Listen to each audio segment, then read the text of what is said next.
Good morning, everyone. Just doing a bit of a weekend update here for you guys. Let's get back to the Bitcoin chart. Hope you guys had a wonderful week, traded really well. Right now, we can take a look at Bitcoin, and it is getting a little bit of a small rejection, I would say. We're looking to see if there's a more bearish count, but I could also make the case that the correction is over because, I mean, we hit our target area. I have a secondary target area that was also hit. Both align very nicely. You have the 200-day moving average. You have a lot of confluence, right, to make the case that it's done, right, and we're gonna take off at any moment. And when you take a look at the 4-hour, you finish this with some bullish divergence, though, right? Usually you want capitulation on the smaller time frames too to mark the low. So you'd actually have to take out 16 on the RSI. You did take out the W here, right? You did take out 19 on this W. So you could also make the case. It's very, Elliott wave is very subjective. Some people may say it's not over. Some people may say it is over.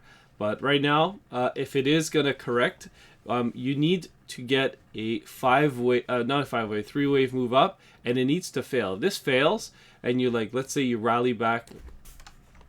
Sorry, I'm moving the counts here. If you rally back to like 89, 88K, something like that, and you get rejected from these previous pivot highs, then this B is probably in, and you're going to rip down again and head into this area somewhere in here again. Maybe just fade the lows, test the 200-day again, and then come back up, right? Or maybe just make a very slight low, right? And just do like a swing failure pattern or something and come back up. And if that's the case, then you got to be careful putting your whole stack in here. But I'm not advocating to not put in your whole not buy at all, right? I'm just because I already am accumulating some positions right now. And Bitcoin, it got a nice pop from 79K all the way to the 86K or 85, 86K last night. And it's pulling back just a bit here, 84,700. If it wants to continue down, then I'm looking to possibly buy the dip here for to play out a more bullish wave, the wave 3, and or seal wave, which is essentially a third wave. For this rally back up, I think we could actually hit like 88K or something if we got in like at 80 or 82. So I'll let you guys know inside the Discord when I post my trade. When you take a look at the 4-hour time frame, we're still deep in that red money flow. The daily time frame has posted a green dot, so it is looking good. The weekly time frame is looking quite bearish at 13 and a -5 on the dual bench strength index. And as you work your way down, it gets more and more bearish. Except for the 12 hours looking pretty good right now. More bullish dual bench strength index numbers. It's just as you dive over into the smaller time frames like the 4-hour, the 2-hour.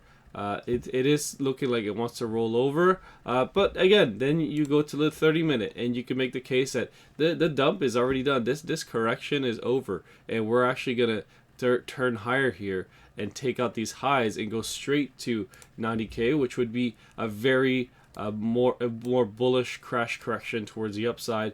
You could go as high as maybe 92. And then come back down. So you can grab a lot of liquidity, and we take a look at our liquidity here. You got all this. You got on this 4-hour time frame. You can easily come back up, right, and grab some, and then come back down again. And that would actually raise our target. So that would be more bullish for the longer term. Because if you were to do this, right, then you raise your target here. It goes down to I don't know if we do a shorter term analysis on where this could go. Let's see. Yeah, like 72, right? 72K to 67, but again, that's still pretty bearish, and I think the correction is if not over, almost done. So that's just my 2 cents on the whole situation. You've got significant buying coming in, not only on wave edge 1, but I also have the old indicator. Wave edge 2 is still here and churning, and it's got some pretty similar signals. It's just there's actually been some improvements here in terms of the green and red crosses, but it is looking a little bit better. You're getting a lot of green crosses right now. Significant buying on the 12-hour time frame. It is looking good, guys. It's shaping up for sure, and it's not all lost. I saw a lot of bearishness on Twitter, crypto Twitter, and everyone is panicking. So there you go. I'm still bullish, and you should be too. I wouldn't fold in and give up just yet. If we start to break the previous all-time highs at 72K, yes, that is your sign that, hey, what's going on? Maybe there's a bigger correction in the market here. The stock market's going to pull down a little bit more before it's all said and done. Okay? All right. Peace.